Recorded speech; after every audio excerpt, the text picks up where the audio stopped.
Bapak, Ibu, saudara-saudari, adik-adik kaum muda yang terkasih, jumpa lagi dengan saya, Pastor Jack Buran, SSCC, dari Rumah Retret Batam Oase Center. Kembali pada hari ini kita merenungkan firman Tuhan yang diambil dari Injil Lukas bab 10 ayat 25 sampai 37. Pada suatu ketika seorang ahli kitab berdiri hendak mencoba Yesus. "Guru, apakah yang harus kulakukan untuk memperoleh hidup yang kekal?" Jawab Yesus kepadanya, "Apa yang tertulis dalam hukum Taurat? Apa yang kau baca di sana?" Jawab orang itu, "Kasihilah Tuhan Allahmu dengan segenap hati dan dengan segenap jiwamu, dan dengan segenap kekuatanmu dan dengan segenap akal budimu, dan kasihilah sesamamu manusia seperti dirimu sendiri." Kata Yesus kepadanya, "Benar jawabmu itu, perbuatlah demikian maka engkau akan hidup." Tetapi untuk membenarkan dirinya, orang itu berkata lagi, "Dan siapakah sesamaku manusia?" Jawab Yesus, "Adalah seorang yang turun dari Yerusalem ke Yeriko. Ia jatuh ke tangan penyamun-penyamun yang bukan saja merampoknya habis-habisan, tetapi juga memukulnya, dan sesudah itu meninggalkannya setengah mati. Kebetulan ada seorang imam turun melalui jalan itu. Ia melihat orang itu, tetapi ia melewati dari seberang jalan. Demikian juga seorang Lewi datang ke tempat itu. Ketika melihat orang itu, ia melewati dari seberang jalan. Lalu datanglah ke tempat itu seorang Samaria yang sedang dalam perjalanan. Ketika ia melihat orang itu, tergeraklah hatinya oleh belas kasihan. Ia pergi kepadanya lalu membalut luka-lukanya. Sesudah menyiraminya dengan minyak dan anggur, kemudian ia menaikkan orang itu ke atas keledai tunggangannya sendiri, lalu membawanya ke tempat penginapan dan merawatnya. Keesokan harinya ia menyerahkan 2 dinar kepada pemilik penginapan itu, katanya, "Rawatilah dia, dan jikalau kau belanjakan lebih dari ini, aku akan menggantinya waktu aku kembali." Menurut pendapatmu, siapakah di antara ketiga orang ini adalah sesama manusia dari orang yang telah jatuh ke tangan penyamun itu? Jawab orang itu, "Orang yang telah menunjukkan belas kasih kepadanya." Yesus berkata kepadanya, "Pergilah dan lakukanlah demikian." Demikianlah Injil Tuhan.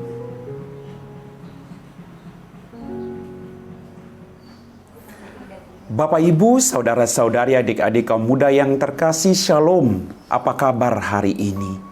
Berkat Tuhan selalu melimpah dalam kehidupan kalian semua. Dalam bacaan Injil pada hari ini, kita mendengar bahwa mencintai Tuhan dan sesama adalah jaminan untuk memperoleh hidup yang kekal. Kalau kita mengatakan kita mencintai Tuhan, tetapi kalau kita membenci sesama dalam kehidupan kita tidak akan memperoleh kehidupan yang kekal. Maka kehidupan yang kekal akan diperoleh kalau kita mencintai Tuhan dalam diri sesama kita yang ada di sekitar kita. Suami mencintai istrinya, istri mencintai suaminya, anak-anak mencintai kedua orang tuanya. Kita dipanggil oleh Tuhan untuk saling mencintai, karena dengan demikian kita akan memperoleh kehidupan abadi di surga. Bapak, Ibu, saudara-saudari, adik-adik kaum muda yang terkasih, dalam kisah tadi tentang orang Samaria yang murah hati, orang-orang yang dianggap suci, orang-orang yang dianggap kudus, malah pergi meninggalkan orang yang dipukul setengah mati di pinggir jalan.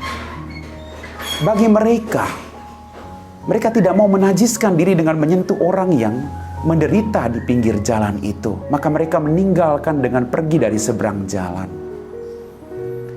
Kadang saya merenungkan bahwa jangan menilai seseorang bagaimana cara dia berdoa.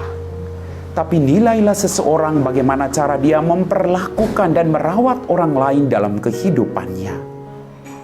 Bapak, Ibu, saudara-saudari, adik-adik kaum muda yang terkasih, orang Samaria tadi melakukan jauh daripada imam-imam yang lewat tadi. Orang Samaria yang tidak diperhitungkan di mata orang lain, tapi dia melakukan sesuatu yang luar biasa di hadapan Tuhan, yaitu mengasihi sesamanya. Kadang kita tahu banyak tentang kitab suci, tetapi kita lupa untuk melakukan hal-hal sederhana dalam kehidupan kita, yaitu mengasihi orang-orang yang ada di sekitar kita. Bapak, Ibu, saudara-saudariku yang terkasih, orang Samaria tadi tidak sekedar memberikan yang terbaik, tetapi dia memberi seluruh hidupnya. Dia menyirami orang yang dipukul tadi dengan minyak. Bayangkan, dengan hal yang paling berharga yang dia miliki. Kemudian dia menaikkan orang yang dipukul setengah mati tadi ke atas untanya. Berarti hanya orang itu yang diletakkan di atas unta. Sedangkan dia berjalan sambil mengiringi unta itu, membawa orang yang dipukul setengah mati tadi ke tempat penginapan. Sesampai di tempat penginapan, dia tidak pergi meninggalkan orang itu. Dia tinggal semalaman bersama dengan orang tadi. Dia memberikan seluruh waktunya. Dia memberikan seluruh tenaga dan pikirannya untuk keselamatan orang yang menderita tersebut. Maka Bapak, Ibu, saudara-saudariku yang terkasih, sudahkah kita memberikan waktu kita, pikiran kita untuk orang-orang yang ada di sekitar kita, untuk keselamatan mereka? Bukan keselamatan dan kebahagiaan diri kita sendiri, tetapi keselamatan mereka yang saat ini sedang membutuhkan bantuan kita. Ketika dia menghantar ke penginapan, dia mengatakan kepada orang yang di penginapan itu, lakukan yang terbaik. Kalau kurang, saya akan bayarkan setelah saya pulang nanti. Dia tidak hanya membiarkan saja, tapi dia berjanji bahwa dia akan kembali lagi ke tempat itu. Dia akan membayarkan kekurangan yang telah dilakukan oleh orang-orang di penginapan itu terhadap orang yang menderita. Sungguh luar biasa, bukan? Dia tidak pelit. Dia memberikan seluruh waktu dan tenaganya. Dia kembali lagi untuk melihat apakah orang itu baik-baik atau tidak. Dia memberikan secara total, Bapak Ibu. Maka kita diajak juga untuk memberi perhatian kita secara total kepada pasangan hidup kita. Apakah pasangan kita ini sudah makan atau belum? Apakah dia baik-baik saja? Apakah dia membutuh bantuan saya atau tidak? Apakah orang tua membutuh saya atau tidak? Apakah orang tua butuh bantuan saya untuk mengantar mereka ke tempat-tempat yang lain atau tidak? Kadang kita sibuk dengan diri kita, lalu kita lupa untuk melihat kebutuhan orang lain dalam kehidupannya. Bapak, Ibu, saudara-saudariku yang terkasih, dari kisah ini saya belajar banyak hal. Maka Yesus bertanya tadi kepada mereka, siapakah di antara ketiga orang ini adalah sesama manusia dari orang yang telah jatuh ke tangan penyamun itu? Jawab orang itu, orang yang telah menunjukkan belas kasihan kepadanya. Mari, kita mau menunjukkan belas kasihan dengan cara-cara sederhana dalam kehidupan kita. Guna untuk menyelamatkan nyawa orang lain.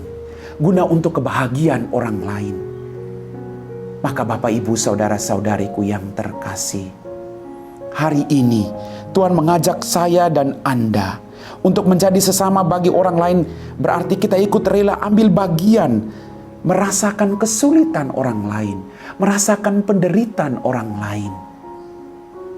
Agar orang lain merasa bahwa mereka diteguhkan, mereka dikuatkan. Kalau saat ini Anda kuat, bantulah orang-orang yang saat ini sedang tidak kuat. Agar mereka dikuatkan dan diteguhkan imannya seperti Anda. Percayalah Bapak Ibu, Tuhan tidak akan pernah meninggalkan Anda untuk melakukan karya besar. Karena apa yang Anda lakukan bagi saudaraku yang paling hina ini, Engkau lakukan untuk aku. Percaya Bapak Ibu, engkau tidak akan kehilangan upahmu di surga.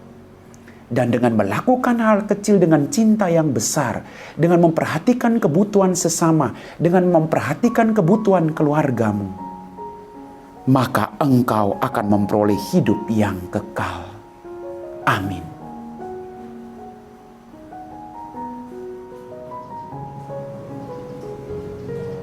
Bapak, Ibu, saudara-saudari, adik-adik kaum muda yang terkasih, setelah kita meresapi firman Tuhan, mari kita siapkan hati kita untuk berdoa. Dalam nama Bapa dan Putra dan Roh Kudus, amin. Ya Tuhan Allah Bapa kami dalam kerajaan surga, terima kasih Tuhan atas rahmat kehidupan dan kesehatan yang masih Engkau percayakan kepada kami semua. Terima kasih atas firman-Mu yang mengajak kami untuk mencintai orang lain seperti kami mencintai diri kami sendiri. Karena dengan melakukan kepada orang lain, kami telah melakukan itu kepada diri-Mu sendiri.